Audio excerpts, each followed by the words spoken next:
Monsieur le Président, Monsieur le Ministre, mes chers collègues, cette résolution ne nous semble pas à la hauteur des enjeux qui pèsent sur les Ouïghours. Sur la forme, les députés communistes ont une position de principe sur les résolutions appelant à la reconnaissance de génocide. La dernière en date portant sur les Kurdes d'Irak. La désignation d'un génocide ou d'un crime contre l'humanité n'appartient pas au législateur, mais au juge international, après une enquête et un procès équitable. D'autre part, et nous l'avons déjà dit, ce genre d'initiative visant à dénoncer des génocides ou des crimes contre l'humanité participe d'une concurrence mémorielle malsaine, comme vient de le rappeler Clémentine Autain, et place les drames de peuples entiers sur des plans différents. Nous refusons cette logique. Donc, sans même préjuger du fond, il n'est pas sérieux d'instruire un dossier aussi complexe dans une résolution parlementaire. Sur l'opportunité politique d'une telle action ensuite, ne soyons pas naïfs. Chacun sait que la Chine est devenue puissante parce qu'on y déménage nos industries. Les actionnaires ont dégagé des profits extravagants. Les communistes étaient les seuls à dénoncer à l'époque ces déménagements. Mais finalement, l'atelier du monde n'est pas aussi docile que prévu. La Chine est donc devenue un rival systémique. Dans cette nouvelle guerre froide, beaucoup de forces économiques et politiques ont intérêt à faire de la Chine un État sanguinaire pour préparer l'opinion à la guerre économique, voire pire. Et il ne vous aura pas échappé que la situation au Xinjiang, bien qu'inquiétante, insupportable depuis plusieurs décennies, n'est devenue un sujet qu'à partir du moment où Trump a lancé la guerre commerciale contre la Chine. Pour les députés communistes, être vigilants lorsque les Occidentaux va-t-en-guerre se prennent pour des missionnaires humanitaires est un réflexe, nourri par d'horribles souvenirs en Irak, en Libye, et j'en passe.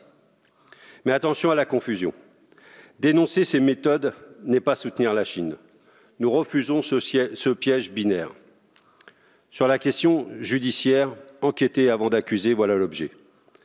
Puisque la Chine n'est pas partie au statut de Rome, une saisine de la Cour pénale internationale ne pourrait se faire qu'avec un vote au Conseil de sécurité des Nations unies, où elle siège, avec un droit de veto, d'où le blocage. D'où la nécessité, comme pour la Syrie, de mettre en place un mécanisme international impartial et indépendant pour rassembler toutes les preuves des crimes dont nous l'accusons. Dans le cadre d'une audition avec le bureau de la Commission des affaires étrangères, j'ai appelé l'ambassadeur de Chine à ouvrir les portes, à accueillir les enquêteurs, à les laisser faire des entretiens libres, à avoir la liberté de circulation dans le Xinjiang. Si la Chine n'a rien à cacher, elle le fera. Dans le cas contraire, les pires craintes resteront. Sans cela, nous serons condamnés à errer dans le doute, sécuritaire ou génocidaire. Sur les faits, enfin, vous le savez, la vérité est discrète. Lorsque deux blocs s'affrontent, elle s'efface. Quelles sont donc les certitudes que nous avons de cette région? Finalement, assez peu.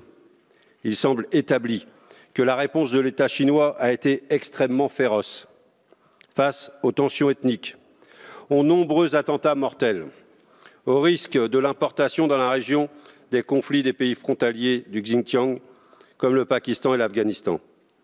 Après les attentats de 2014, Pékin a mis en place une guerre du peuple contre la terreur, en organisant un quadrillage de la région, en emprisonnant à tour de bras et en mettant en place un système extrêmement strict de contrôle social et de discrimination raciale reposant sur un réseau de caméras de surveillance doté de puissants systèmes de reconnaissance faciale. Le programme Faire famille, où les Ouïghours doivent accueillir des fonctionnaires chez eux pour surveiller, voire pour abuser de leurs hôtes, est absolument inacceptable.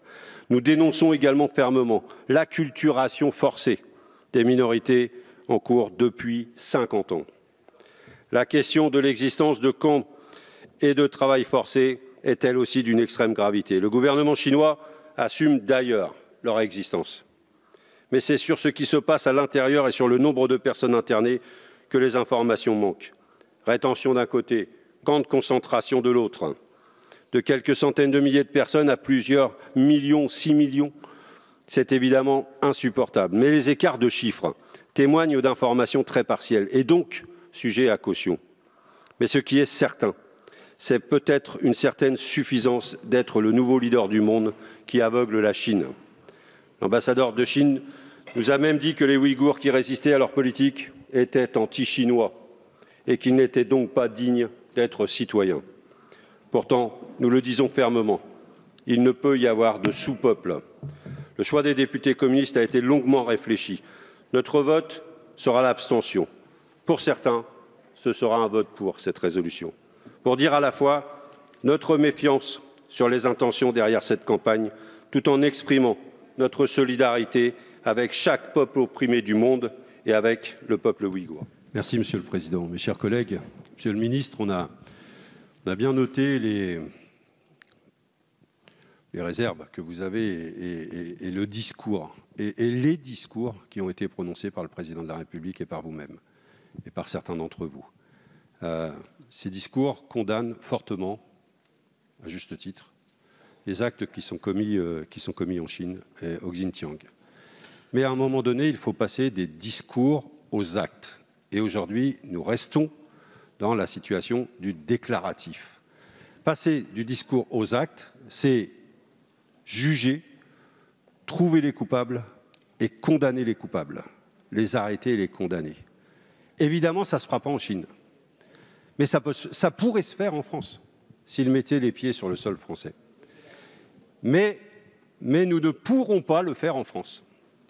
Nous ne pourrons pas le faire en France parce que la loi de 2008, qui est une loi du gouvernement de Nicolas Sarkozy, ne permet pas de juger en France pour crimes contre l'humanité et crimes de génocide les gens qui poseront les pieds en France, parce qu'il y a 4 critères, 4 verrous bloquants, et comme ce crime n'est pas reconnu par la Chine, et comme elle n'est pas signataire de la Cour pénale internationale, eh bien nous ne pourrons pas les juger. Et donc la France aujourd'hui se retrouve être un paradis pénal pour ceux que l'on accuse de crimes contre l'humanité et de crimes de génocide. Je vous propose, Monsieur le Ministre,